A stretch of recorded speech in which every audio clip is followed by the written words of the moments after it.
ಕನ್ನಡ ನಾಡು, ಇದು ಕನ್ನಡಿಗರ ನಾಡಿಮಿಡಿತ. ಜನವರಿ 24ನೇ ತಾರೀಕು ಬೆಂಗಳೂರಲ್ಲಿ ಜನತೆಯ ಸಂಸತ್ತು, ಅಖಿಲ ಭಾರತ ಮಟ್ಟದಲ್ಲಿ ಜನತೆಯ ಸಂಸತ್ತು ಅಂತೇಳಿ MS ರಾಮಯ್ಯ ಕಾಲೇಜಿನಲ್ಲಿ ನಾವು ಹಮ್ಮಿಕೊಳ್ತಾರೆ. ಸೊ ಇದರ ಉದ್ದೇಶ ಅಂತಂದರೆ, ಇವತ್ತು ನಮಗೆಲ್ಲ ಗೊತ್ತಿದೆ, ಈ ಹೊಸ ಶಿಕ್ಷಣ ನೀತಿ ಅಥವಾ ರಾಷ್ಟ್ರೀಯ ಶಿಕ್ಷಣ ನೀತಿ NEP ಅಂತ 2020 ಈ ಕರೋನಾ ಟೈಮ್ನಲ್ಲಿ ತಗೊಂಡಿದ್ದು, ಅದು ಯಾವುದೇ ರೀತಿ ಚರ್ಚೆ ಮಾಡಲಾರ್ದಂಗೆ ಆ ಒಂದು ಶಿಕ್ಷಣ ನೀತಿ ತಗೊಂಬಂದು ಜನರ ಮೇಲೆ ಹೇರಿದ್ರು ಅಂತಲೇ ಹೇಳ್ಬೋದು. ಸೊ ಈ ಒಂದು ಶಿಕ್ಷಣ ನೀತಿನಲ್ಲಿ ಏನಿದೆಯಪ್ಪ ಅಂದರೆ, ನಮ್ಮ ಶಿಕ್ಷಣ ಒಂದು ಕ್ಷೇತ್ರದಲ್ಲಿ ಏನು ಸಮಸ್ಯೆಗಳಿದ್ದಾವೆ, ಯಾವ ಸಮಸ್ಯೆಗೂ ಕೂಡ ಅದರಲ್ಲಿ ಉತ್ತರ ಇಲ್ಲ. ಅದರ ಬದಲಾಗಿ ಅದರಲ್ಲಿ ಏನಿದೆಯಪ್ಪ ಅಂದರೆ, ಪ್ರಮುಖವಾಗಿ ಶಿಕ್ಷಣನ ಮಾರುಕಟ್ಟೆ ಸರಕನ್ನಾಗಿಸೋದು, ಶಿಕ್ಷಣನ ಒಂದು ವ್ಯಾಪಾರ ಉದ್ಯಮ ಮಾಡೋದು, ಅದಕ್ಕೆ ಒತ್ತು ಕೊಟ್ಟಿದೆ ಈ ಶಿಕ್ಷಣ ಹೊಸ ಇದು ರಾಷ್ಟ್ರೀಯ ಶಿಕ್ಷಣ ನೀತಿಯನ್ನು. ಅದಕ್ಕೆ ನಾವೇನು ಮಾಡಿದ್ವಿ ಅಂದರೆ, ಅದ್ರ ಬಗ್ಗೆ ಸಾಕಷ್ಟು ಚರ್ಚೆಗಳಾಯಿತು, ವೆಬಿನಾರ್ ಆಯಿತು. ಇಂಥವೆಲ್ಲ ಮಾಡಿದ ಮೇಲೆ ಹೇಗಿರಬೇಕು ನಮ್ಮ ದೇಶಕ್ಕೆ, ಭಾರತ ದೇಶಕ್ಕೆ ಶಿಕ್ಷಣ ಅನ್ನೋದ್ರ ಬಗ್ಗೆ ಒಂದು ಸರಿಯಾದ ಒಂದು ಶಿಕ್ಷಣ ನೀತಿ ರೂಪಿಸಬೇಕು ಅಂತ ಹೇಳ್ಬಿಟ್ಟು ಅದು ಪರ್ಯಾಯವಾಗಿದ್ದ ರೀತಿನ.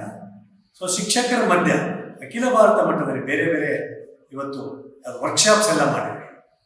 ನಮ್ಮ ಪ್ರೈಮರಿ ಎಜುಕೇಷನ್ ಹೇಗೆ, ಅದೇ ರೀತಿ ಹೈಸ್ಕೂಲ್ ಎಜುಕೇಷನ್ ಏನಿರಬೇಕು, ಅದೇ ರೀತಿ ಕಾಲೇಜ್ ಎಜುಕೇಷನ್, ಇದ್ರ ಬಗ್ಗೆ, ಆಮೇಲೆ ಫಂಡ್ಸ್ ಯಾರು ಕೊಡಬೇಕು, ಇನ್ಫ್ರಾಸ್ಟ್ರಕ್ಚರ್ ಹೇಗಿರಬೇಕು, ಇದೆಲ್ಲ ಅನ್ನೋದ್ರ ಬಗ್ಗೆ ಸಾಕಷ್ಟು ಚರ್ಚೆಗಳು ಆದಮೇಲೆ ಒಂದು ಪರ್ಯಾಯ ಶಿಕ್ಷಣ ನೀತಿ ಅಥವಾ ಪೀಪಲ್ಸ್ ಎಜುಕೇಷನ್ ಪಾಲಿಸಿ ಅಂತ ಹೇಳ್ಬಿಟ್ಟು ಈ ಒಂದು ಡ್ರಾಫ್ಟ್ ತಗೊಂಡು, ಸೊ ಇದ್ರ ಬಗ್ಗೆನೇ ಒಂದು ಚರ್ಚೆ ನಡೆಯುತ್ತೆ ಇಲ್ಲಿ ಬೆಂಗಳೂರಲ್ಲಿ. ಇದನ್ನೇ ನಾವು ಜನತೆಯ ಸಂಸತ್ತು ಅಂತ ಏನು ಮಾಡ್ತಾ ಇದ್ವಿ. ಈ ಒಂದು ಪುಸ್ತಕದ ಬಗ್ಗೆ ಏನೇ ಒಂದು ಶಿಕ್ಷಣ ತಜ್ಞರು ಬರ್ತಾರೆ, ಹಲವಾರು ಶಿಕ್ಷಕರು ಭಾಗವಹಿಸ್ತಾರೆ, ಎಕ್ಸ್ಪರ್ಟ್ಸು ಭಾಗವಹಿಸ್ತಾರೆ. ಇದಾದ ನಂತರ ನಾವೇನು ಮಾಡ್ತಾ ಇದ್ದೀವಿ ಅಂತಂದರೆ, ಇದನ್ನ ನಾವು ಸರ್ಕಾರಕ್ಕೆ ಸಬ್ಮಿಟ್ ಮಾಡ್ತೀವಿ, ಕೇಂದ್ರ ಸರ್ಕಾರಕ್ಕೆ, ಅದೇ ರೀತಿ ರಾಜ್ಯ ಸರ್ಕಾರ ಕೂಡ ಸಬ್ಮಿಟ್ ಮಾಡ್ತೀವಿ. ಈ ಚೇಂಜಸ್ ತಗೊಂಡು ಬರಬೇಕು.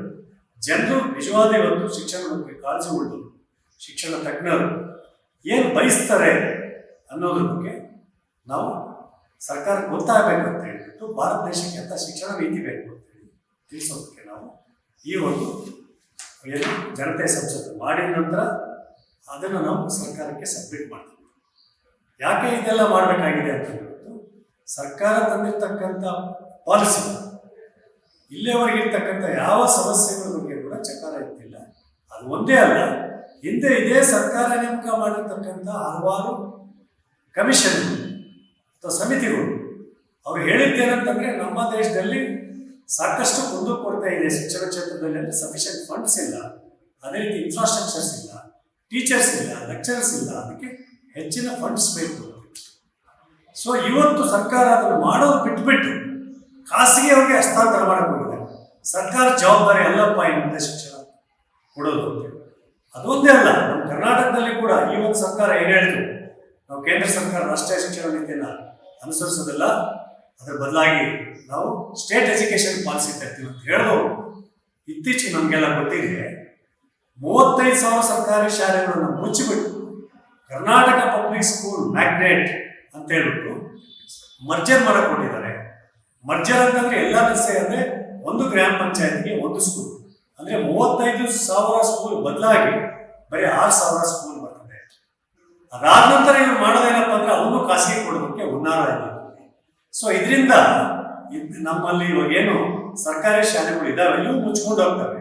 ಜನಸಾಮಾನ್ಯರು ಶಿಕ್ಷಣ, ಜನಸಾಮಾನ್ಯರಿಗೆ ಅಥವಾ ಜನಸಾಮಾನ್ಯರ ಮಕ್ಕಳಿಗೆ, ನಮ್ಮ ರೈತರ ಮಕ್ಕಳಿಗೆ, ಕಾರ್ಮಿಕರ ಮಕ್ಕಳಿಗೆ ಶಿಕ್ಷಣ ಅನ್ನೋದು ಭಾರಿ ದುಬಾರಿ ವಸ್ತುವಾಗಿ ಅವರು ಶಿಕ್ಷಣದಿಂದ ವಂಚಿತರಾಗ್ತಾರೆ. ಇದು ಆಗಬಾರ್ದು ಅಂತೇಳಿ ನಾವು ಹೇಳ್ತಾ ಇದ್ವಿ. ಅದಕ್ಕೆ ಇದೊಂದೇ ಅಲ್ಲ, ಇವತ್ತು ಶಿಕ್ಷಣಕ್ಕೆ ಅವಶ್ಯಕತೆ ಇರ್ತಕ್ಕಂಥ ಏನು ಫಂಡ್ಸ್ ನಮ್ಮ ಕೇಂದ್ರ ಸರ್ಕಾರ ಕನಿಷ್ಠ 10% ಬಜೆಟ್ನಲ್ಲಿ ಕೊಡಬೇಕು. ಅದೇ ರೀತಿ GDP 6% ಶಿಕ್ಷಣಕ್ಕೆ ಕೊಡಬೇಕು. ರಾಜ್ಯ ಸರ್ಕಾರದ ಜವಾಬ್ದಾರಿ ಇದೆ, 25% ಅವರ ಬಜೆಟಲ್ಲಿ 25% ರಾಜ್ಯ ಸರ್ಕಾರ ಶಿಕ್ಷಣಕ್ಕೆ ಏನು ಮೀಸಲಾಗಿರಬೇಕು ಅಂತ ಹೇಳ್ತಾರೆ. ಇಲ್ಲದೆ ಹೋದರೆ ನಮ್ಮ ದೇಶದಲ್ಲಿ ಇವತ್ತು ಶಿಕ್ಷಣ ಉಳ್ಳವರ ಸೊತ್ತಾಗುತ್ತೆ.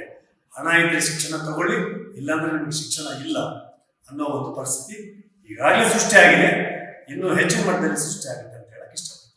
ಸಬ್ಸ್ಕ್ರೈಬ್ ಮಾಡಿಕೊಳ್ಳಲು ಕೂಡಲೇ ಪಕ್ಕದಲ್ಲಿ ಕಾಣುವ ಬೆಲ್ ಐಕಾನ್ ಕ್ಲಿಕ್ ಮಾಡಿ ನೋಟಿಫಿಕೇಶನ್ ಪಡೆಯಿರಿ.